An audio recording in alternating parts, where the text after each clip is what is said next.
Welcome to sports live presented by Cool. আপনাদের সাথে আছি আমি মঞ্জুরি আজাদ, সেই সঙ্গে আমি রঞ্জন শান্ত। এক দশক বাদে আবারও বাংলাদেশে বসতে যাচ্ছে ক্রিকেটের বিশ্ব আসর। অক্টোবরে ঢাকা ও সিলেটে হবে নারী টি-20 বিশ্বকাপ। 3 অক্টোবর মিরপুরে উদ্বোধনী ম্যাচে মুখোমুখি হবে ইংল্যান্ড ও দক্ষিণ আফ্রিকা। একই দিনে ম্যাচ আছে স্বাগতিকদেরও। জয় দিয়ে বিশ্বকাপটা রাগিয়ে রাখতে চায় টাইগ্রেস অধিনায়ক নিগার সুলতানা জ্যোতি। প্রধানমন্ত্রী শেখ হাসিনার সাথে আনুষ্ঠানিক ফটো সেশন শেষে ঢাকার একটি হোটেলে আনুষ্ঠানিকভাবে প্রকাশ করা হয় 10 দলের এই টুর্নামেন্ট। 2014 সালে সবশেষ ক্রিকেটের কোনো বিশ্ব আসর বসেছিল বাংলাদেশে। সেবারও ছিল টি-20 ফরম্যাট। একই ফরম্যাটে বিশ্ব আসর আবারও লাল সবুজের দেশে। এবার খেলবেন নারীরা। স্বাগতিক দলের অধিনায়ক নিগার সুলতানা জ্যোতি আর ভারতের হরমনপ্রীত কৌরকে নিয়ে প্রধানমন্ত্রী শেখ হাসিনার আনুষ্ঠানিক ফটো সেশন। এরপরই শুরু হয় গ্রুপ আর সূচি প্রকাশের অনুষ্ঠান, যেখানে উপস্থিত আইসিসির প্রধান নির্বাহী জিওফ আলারডাইস আর বিসিবি সভাপতি নাজমুল হাসান পাপন। দুই গ্রুপে খেলবেন 10 দল। বি গ্রুপে বাংলাদেশের প্রতিপক্ষ ইংল্যান্ড, দক্ষিণ আফ্রিকা, ওয়েস্ট ইন্ডিজ আর কোয়ালিফাই করা 2 নম্বর দলটা। 3 অক্টোবর মিরপুরে উদ্বোধনী ম্যাচে মুখোমুখি হবে ইংল্যান্ড আর দক্ষিণ আফ্রিকা। সন্ধ্যায় নামবে স্বাগতিকরা। ঘরের মাঠে বিশ্বকাপ প্রস্তুতি সিরিজ হয়েছে অস্ট্রেলিয়া, চলছে ভারতের সাথে। অভিজ্ঞতা অর্জনের সাথে বিশ্ব আসরটা রাঙাতে চায় টাইগার্সরা। গত 4টা ওয়ার্ল্ড কাপ খেলেছি, হয়তো বা এক্সেপ্ট 2014 ছাড়া আমরা কোনো ম্যাচ উইন করতে পারিনি। সো আমাদের ফোকাস প্রথমেই থাকবে যেন আমরা ম্যাচ উইন করতে পারি রিয়েলিস্টিকভাবে। এবং অবশ্যই সবার যদি সাপোর্ট দেওয়া এবং সবাই যদি আমাদের বেস্টটা ট্রাই করি, অবশ্যই আমাদের বিশ্বকাপ বাংলাদেশটা আমরা হয়তো বা ইনশাল্লাহ রঙিন করে রাখতে পারি। এবারই প্রথম পুরুষ বিশ্বকাপের সমপরিমাণ প্রাইজ মানি পাবে নারীরা। যদিও নারীদের ক্রিকেট যখন জনপ্রিয় হচ্ছে, তখন আফগানিস্তানের নারী দল নিয়ে খুব একটা বেশি আপডেট জানাতে পারেনি আইসিসি। তবে টুর্নামেন্ট ঘিরে বাংলাদেশে যে উন্মাদনা থাকবে সেটা জানা বিসিবির। প্রয়োজনে ভর্তুকি দিয়ে হলেও স্কুল কলেজের ছেলে মেয়েদের মাঠে বসে খেলা দেখাতে প্রস্তুত বোর্ড। বোর্ড নিজের উদ্যোগে চেষ্টা করবে যে ওদেরকে মাঠে আনার জন্য। সেটার জন্য হয়তো যদি পেমেন্ট করতে হয় বোর্ড করবে, মানে ওদেরকে পে করতে হবে না। কিন্তু বিশ্বকাপের কোনো টিকিটই ফ্রি না। মানে এই মেসেজটা আমি সবার জন্যই বলছি যে আমরা হয়তো অনেককে অনেক সময় টিকিট দেই, সেগুলো কিন্তু ফ্রি না। 20 দিনের টুর্নামেন্টের final 20 October. 6 October Bharat Pakistan মহরণ। এছাড়া একটা সেমিফাইনালও হবে শেরেবাংলা ক্রিকেট স্টেডিয়ামে। তাহমিদ আহমেদ, যমুনা স্পোর্টস, ঢাকা।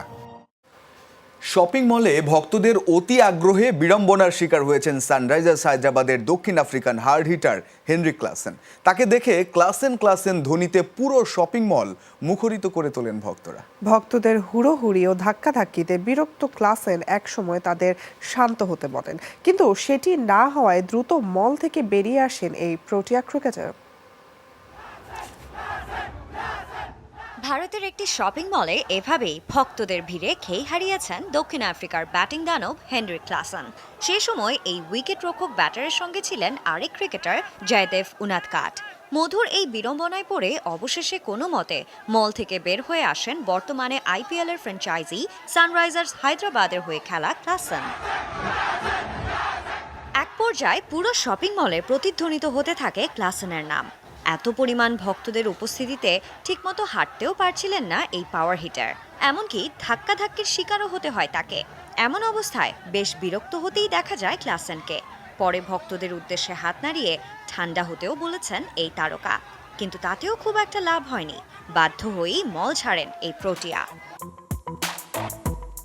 আইপিএল এর চলমান আসরে দুর্দান্ত ফর্মে আছেন এই সুপারস্টার।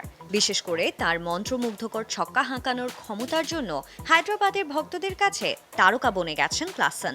তাই তো তাকে দেখা মাত্রই নিজেদের আবেগকে নিয়ন্ত্রণ করতে পারেননি হাজার হাজার ভক্ত। ক্লাসেনকে ক্যামেরার ফ্রেমে বন্দী করতে চেয়েছিলেন তারা। এর আগে আরও একবার এমন মধুর বিড়ম্বনায় পড়েছিলেন ক্লাসেন। রাজস্থান রয়্যালসের বিপক্ষে সবশেষ ম্যাচে নিজের হেলমেট এক ভক্তকে দিয়েছিলেন এই ডানহাতি ব্যাটার।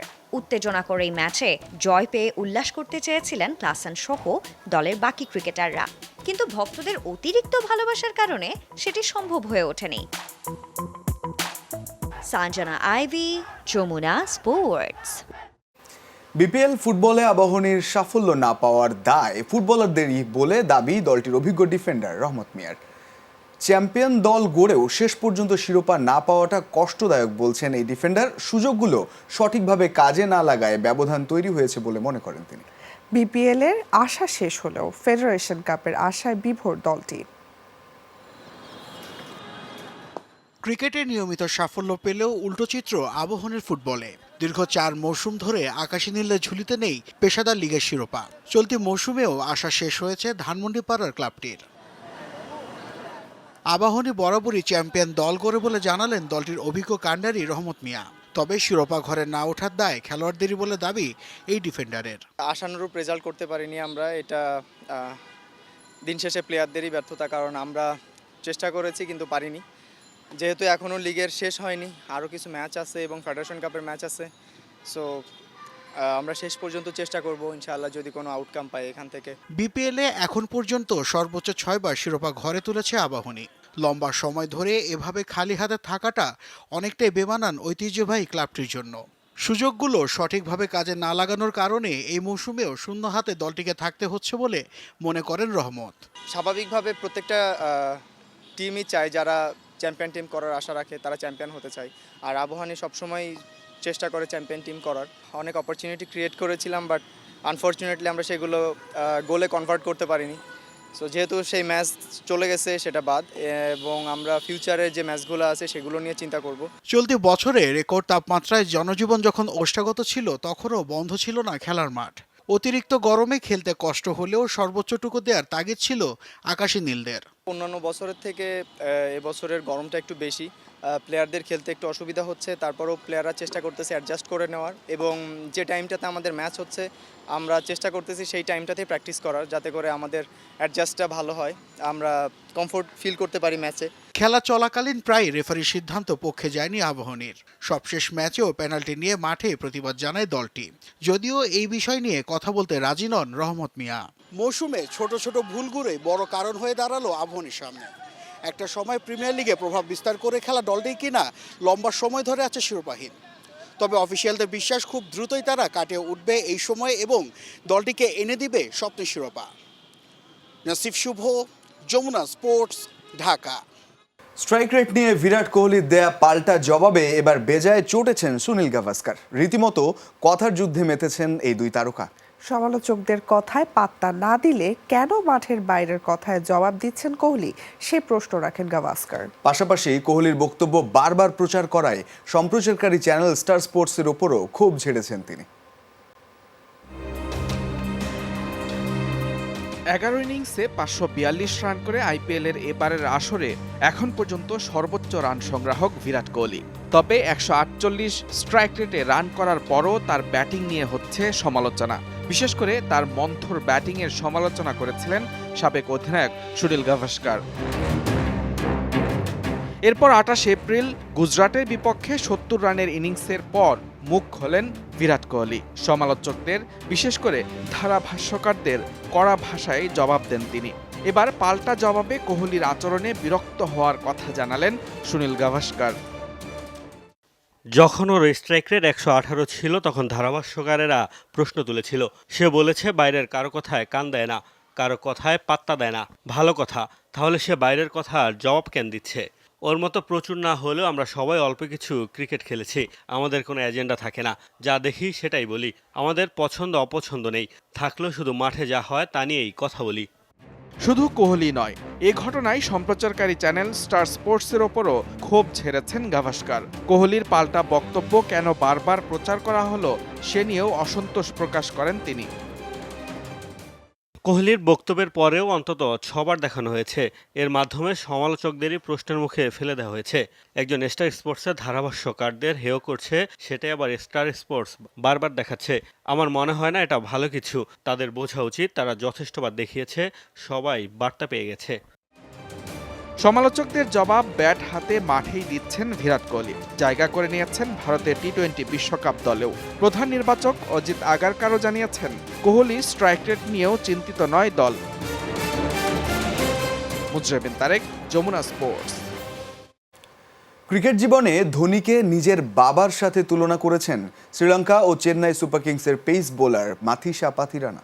আইপিএলে তার দুর্দান্ত পারফরমেন্সে কৃতিত্ব ধোনিকেই দিয়েছেন এই লঙ্কান। ধোনি তাকে শরীরের যত্ন নিতে বলেন আর খেলাটাকে উপভোগ করতে বলেন। আইপিএলের সফলতম অধিনায়কদের তালিকায় সবার আগে যার নাম আসবে তিনি মহেন্দ্র সিং ধোনি। মাঠে তার অধিনায়কত্ব ও কৌশলী সিদ্ধান্তের গল্প কারও অজানা নয়। পাশাপাশি তরুণদের আগলে রাখার ক্ষেত্রে জুড়ি নেই ধোনির। কিছুদিন আগে ক্যাপ্টেন কুলকে ধন্যবাদ জানিয়ে ফেসবুকে বিশাল এক পোস্ট করেছিলেন বাংলাদেশের কাটার মাস্টার মুস্তাফিজুর রহমান।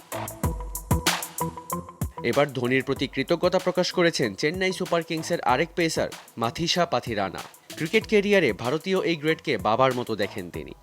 বাবার পর ক্রিকেট জীবনে ধোনি মূলত আমার বাবার ভূমিকা পালন করছেন, কারণ তিনি আমার দেখাশোনা করেন, উপদেশ দেন যে আমার কি করতে হবে। ঘরে থাকলে ঠিক বাবা যেমনটা করেন, আমি মনে করি এটাই আমাদের কাছে যথেষ্ট। চলতি আইপিএলে সময়টা বেশ ভালো কাটছে পাথিরানার। 6 ম্যাচে 13 উইকেট নিয়ে উইকেট শিকারীর তালিকায় এখন যৌথভাবে 5ম স্থানে আছেন বেবি মালিঙ্গা। এই কৃতিত্ব ধোনিকেই দিয়েছেন তিনি। তিনি আমাকে মাঠ ও মাঠের বাইরে খুব বেশি কিছু বলেন তা নয়, কমই বলেন, সেটাই পার্থক্য করে দেয়। ওই অল্প কিছু কথা থেকেই অনেক আত্মবিশ্বাস পাই। মাঠের বাইরে খুব বেশি কথা হয় না আমাদের, তবে যদি কোনো কিছু তার কাছে জিজ্ঞাসা করার থাকে সেটা তার কাছে গিয়ে জিজ্ঞাসা করি। প্রতিবারই তিনি আমাকে বলে, খেলাটা উপভোগ করো, নিজের শরীরের যত্ন নাও। চলতি আইপিএলই ধোনি ক্রিকেট ক্যারিয়ারের শেষ বলে ধরে নিচ্ছেন অনেকেই। তবে আরেকটি মৌসুম ধোনির সঙ্গে ড্রেসিং রুম ভাগাভাগি করতে চান লঙ্কান এই পেসার। মেহেদি রিয়ান, যমুনা স্পোর্টস। দর্শক, চট্টগ্রামের সবশেষ আপডেট, 41 রানে প্রথম উইকেটের পতন ঘটেছে বাংলাদেশের তানজিদ তামিম, তিনি ফিরে গেছেন। এই ছিল আজকে স্পোর্টস লাইভে। এতক্ষণ সাথে থাকার জন্য সবাইকে ধন্যবাদ। আল্লাহ হাফেজ।